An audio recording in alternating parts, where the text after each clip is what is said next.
자, 저번 시간에 우리가 전반사가 어떤 원리로 일어나는지, 어떤 현상이고 어떤 조건 안에서 전반사라는 게 가능한지를 충분히 이해했다면 이번 시간에 배울 이 광섬유의 원리도 아주 쉽게 이해를 할 수가 있을 거예요.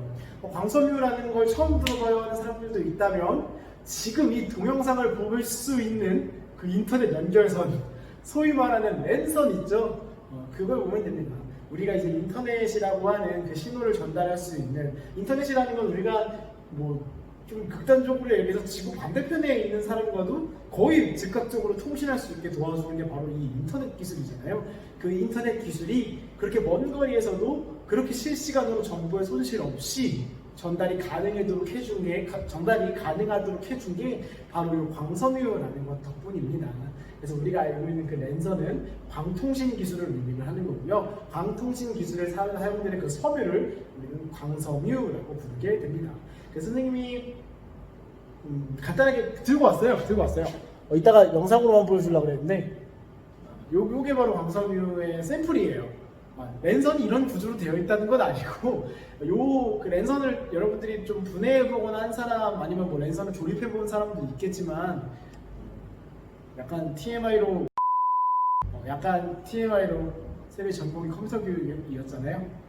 대학교 때 이제 그 대학교 안에 있는 직원분들이나 학생들 기숙사 유튜브 이런 거 쓰잖아요. 컴퓨터 데스크탑 이런 쓰기도 하고, 그리고 문제 생길 때 이제 나가서 도와주는 지원실이라는 그 어떤 근로 아르바이트죠. 그런 걸 했었는데 거기서 이제 하루에 몇 번씩 오는 문제 중에 하나가 인터넷 안 돼요였어요. 그래서 기숙사 학생들도 인터넷 안 돼요 와주세요. 그래서 가서 막 호출 가서 고치기도 하고, 아니면 뭐 직원분들, 대학교 직원분들 같은 경우도 뭐 인터넷이 안 돼서 뭐 결제 시스템이 안 돼요 이런 분들도 찾아가서 막 수리해드리고 이랬었는데, 그때도 하루에 몇 번씩 했던 게 그 랜선 찍는 거였거든요. 막상 또 랜선 수업을 이렇게 물리고 그래서 할 때마다 그때 생각이 좀 새록새록납니다. 진짜로 TMI죠?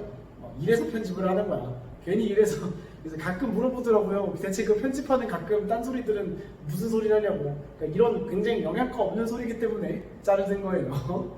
어쨌든 그 랜선을 좀 뜯어보거나 한 사람은 알겠지만 랜선은 실제로 여러 가닥으로 이루어져 있고요. 워낙 우리가 전달하는 정보 자체가 방대하다 보니까 전달하는 정보가 어쨌든 그 디지털 정보로 전달이 되잖아요. 그게 굉장히 방대한 규모로 전달이 되다 보니까 이런 거 하나로는 택도 없어요. 그래서 막 여러 갈래를 실제로 막 교체해서 하기도 하고, 막 사이에 증폭기를 넣기도 하고 막 이러면서 실제로 조금 더 복잡한 구조지만 그걸 좀 간소화해서 여러분들이 좀 직관적으로 보기 좋게 광섬유 한 가닥을 이렇게 만들어 놓은 게 판매하는 광섬유 샘플입니다. 그래서 이 영상이 끝나면 선생님이 간단하게 실제로 이 광섬유 안에서 빛이 얼마나 어떻게 전반사를 하는지 간단하게 보여주기로 할게요. 오늘 이따가 실험할 때 보도록 하고요. 그래서 이 광섬유를 좀 간단한 구조를 나타내면 이렇게 이중 구조로 표현할 수가 있어요. 교재 우리가 157페이지죠. 157페이지에 보면 이런 광섬유의 구조가 나와 있을 겁니다. 그래서 보면은 광섬유의 구조를 간단하게 코어와 클래딩이라는 이중 구조로 나타낼 수가 있고, 요거는 우리가 광섬유의 피복을 벗겼을 때 이런 식으로 광섬유의 피복이 이런 식으로 생겼고, 광섬유 내부는 이런 식으로 이중 구조로 생겼다라는 걸 교과서에서 간단하게 그림을 통해서 보여주고 있습니다. 그림에서 보다시피 광섬유는 크게 두 가지 구조로 이루어져 있습니다. 광섬유의 중심을 구성하는 어떤 유리 재질 중에 하나거든요. 그걸 우리가 코어라고 부르고, 그 바깥을 감싸고 있는 똑같은 유리 재질, 똑같은 재질은 아니고 조금 다른 성질을 갖는 유리 비슷한, 여러분들이 알고 있는 딱딱한 유리가 아니라 조금 뭐 다양한 여러 것들을 섞은 그런 거라고 생각하면 돼요. 바깥에 감싸고 있는 친구들을 우리는 클래딩이라고 부르게 됩니다. 그래서 간단하게 광섬유란 가운데 코어가 있고 그 주위를 클래딩이라는 물질이 둘러싸고 있는 그런 이중 구조라고 생각하면 돼요. 그래서 광섬유의 역할 중에 가장 중요한 것, 뭐니 해도 가장 중요한 것 중에 하나는 제 수업 처음에 얘기했듯이 빛을 손실 없이 원거리까지 쭉 전달할 수 있다는 게 가장 중요한 역할이에요.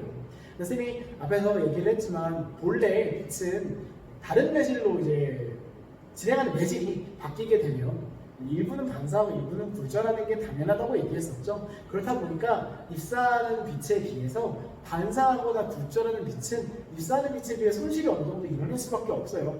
당연한 소리지. 원래 들어온 빛이 쪼개져서 일부는 반사하고 일부는 굴절하는 거니까 손실이 일어나는 건 당연한 얘기잖아요. 하지만 이 빛을 전반사시켜 전달을 한다면 본래는 입사하는 빛이 반사하는 빛과 굴절하는 빛으로 나눠져야 하겠지만 그 반사하는 빛만이 살아남고 굴절하는 빛은 없는 상태가 바로 이 전반사하는 상태잖아요. 그렇다 보니까 빛이 전반사하면서 앞으로 나아가게 되면 이 빛의 손실률이 정말 극도로 줄어들게 됩니다. 어떻게 보면 그냥 손실이 없다 그 수준으로 말할 수 있을 정도로 거의 손실이 일어나지 않는 상태가 돼요. 말 그대로 반사 과정에서 생기는 정말 미세한 정말 요만큼밖에 없는 그 손실, 그게 전부인 거지. 그냥 거의 손실이 없는 매우 효율이 좋은 그런 상태라고 할 수 있죠. 그래서 기본적으로 이 이중 원기둥 모양의 코어와 클레딩으로 이루어진 광석의 빛을 집어서 입사하게 되면 이 안에서 빛이 계속 전반사로 이 그림과 같이 팅팅팅팅팅팅 튕기면서 나아가도록 구성을 해요. 다시 말해 코어로 이 광석의 안으로 코어로 이렇게 빛을 입사시켜서 코어와 클레딩 사이에 이 경계면의 기준으로 그림과 같이 이렇게 계속 전반사하면서 나아간다는 소리죠. 그렇다면 광석유를 만들기 위해서 가장 중요한 조건 중에 하나는 뭐겠어요? 빛이 코어와 클레딩 사이에서 입사할 때 무조건 뭐만 일어나야 된다?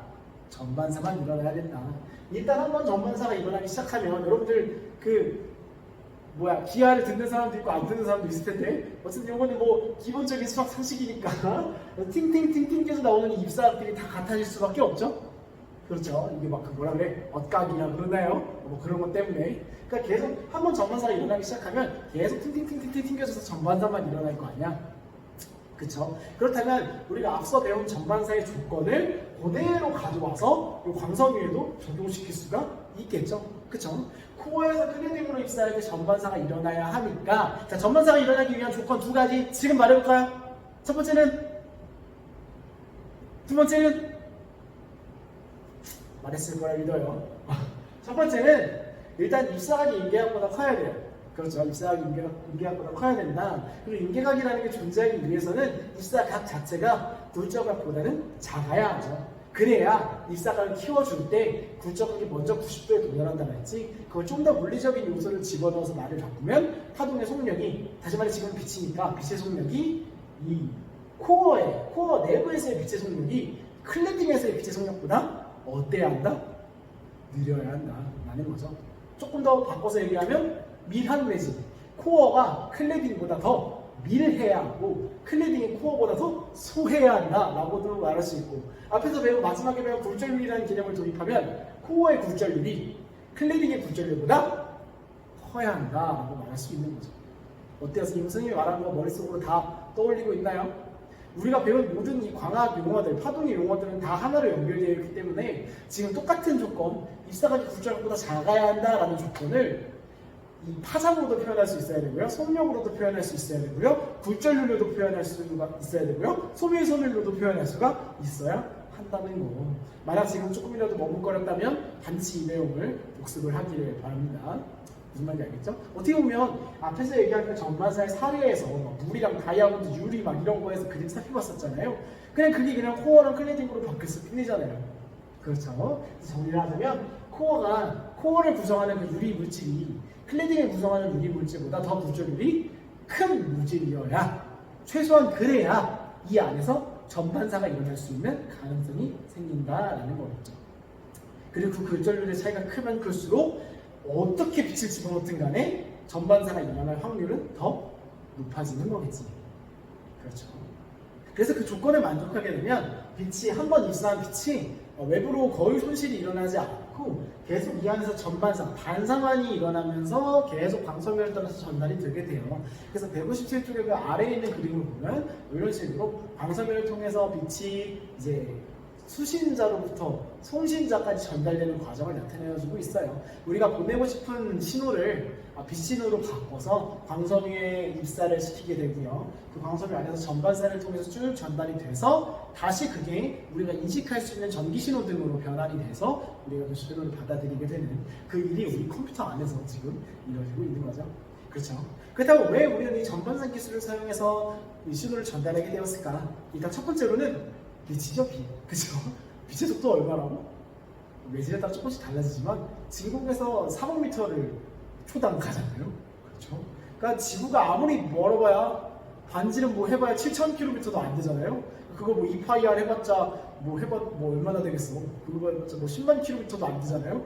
그렇죠? 그러니까 어차피 빛을 사용하면 지구 어디든 1초 안에 이론상으로는 갈 수 있어요. 물론 회로가 연결됨에 따라서 조금 더 시간이 걸릴 수 있겠지만 그 정도로 빠른 속도를 가진 매동이 아니라 파동이기 때문에 굉장히 빠르게 신호를 전달할 수 있다라는 것도 장점 중에 하나고요. 그것보다 더더더 중요한 장점은 우리가 이 광섬유라는 걸 사용하기 이전에 뭘 사용했는지부터 살펴보면 돼요. 여러분 한 페이지 넘겨보면 이런 그림, 158쪽에 이런 그림 있죠? 이런 케이블 여러분 본 적 있는지 모르겠네. 우리가 광 케이블이 보급된 지가 너무 오래돼서 사실 선생님도 이 구리도선이라고 하죠. 이거는 사실 많이 보지는 못했거든요. 여러분들은 더더욱 선생님보다 더 본 적은 없겠지. 광섬유가 보편화되기 전에는 이 구리도선 안에 전기를 흘려줘서 전류를 통해서 전기의 신호를 전달했단 말이에요. 근데 여러분들이 구리도선을 이런 식으로 생긴 도선을 본 적은 없어도 구리도선 자체를 뭐 실험하거나 아니면 뭐 사용하거나 이런 경험은 있을 거예요. 구리도선에 전류를 흘려줘서 계속 오래오래 사용하다 보면 그 도선이 어떻게 되나요? 점점 뜨거워져요. 그렇죠? 다시 말해 이 안에서 전기가 흐르다 보니까 전류에 의해서 계속 열작용 때문에 열에너지가 손실이 일어날 수밖에 없어요. 그렇죠? 빛은 반사되면서 전달하기 때문에 그 반사 과정에서 생기는 정말 이만큼의 손실 말고는 아무 손실도 일어나지 않지만 전류를 통해서 전기 신호를 구리도선으로 전달을 하게 되면 열에너지 손실이 계속 발생을 하게 됩니다.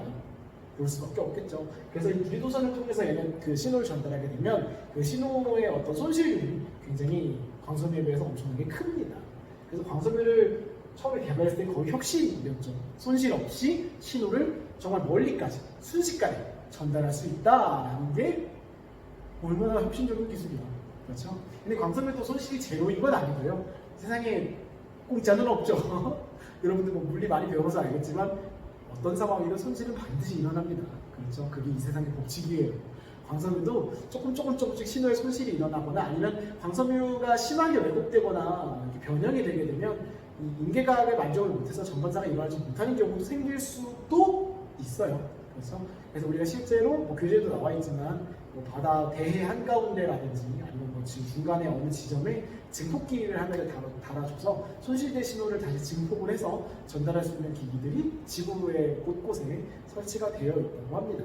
그래서 혹시나 모를 광섬유에서도 생길 수 있는 그런 손실들을 방지를 한다. 하지만 확실한 건 우리가 광섬유를 사용하는 이유는 좀 더 정확한 정보를 멀리, 빨리 전달할 수 있기 때문에 구리도선으로 전달하는 전류에 의한 전기 신호에 비해서 그 손실률이 현저하게 낮기 때문에라고 할 수 있겠죠.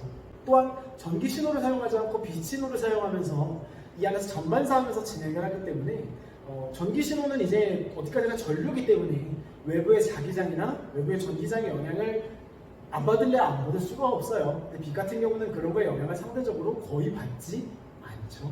빛이니까요. 항상 직진하니까요. 그렇죠. 빛은 자기 갈 길만 가는 친구니까 그런 거에 대한 영향, 외부에 의한 혼선이라고 할까요? 그런 것들도 굉장히 적고 그리고 신호 자체를 도청할 수 있는 확률도 굉장히 줄어들죠. 이 안에서 전반사만 일어나면 되고 그렇지.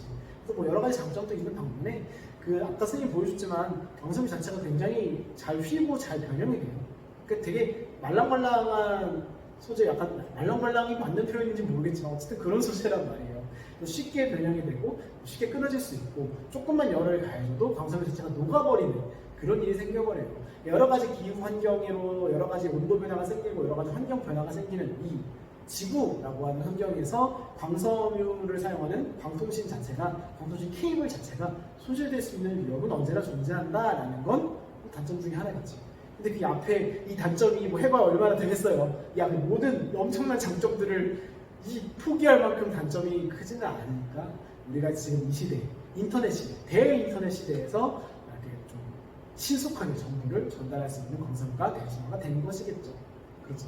어쨌든 여러분들은 이 광섬유의 어떤 대략적인 장점과 단점 정도는 뭐 알아두면 좋고요. 그냥 더 중요한 것 중에 하나는 광섬유 안이 어떤 구조로 되어 있고 어떤 구조로 되어 있다고 했죠? 코어와 클래딩으로 되어 있다고 했죠. 그 코어와 클래딩이 어떤 조건에 만족해야 광섬유 안에서 신호가 원만하게 전반사되면서 전달될 수 있는지 그거를 좀 정리를 해두면 완벽하겠죠. 무슨 말인지 알겠죠?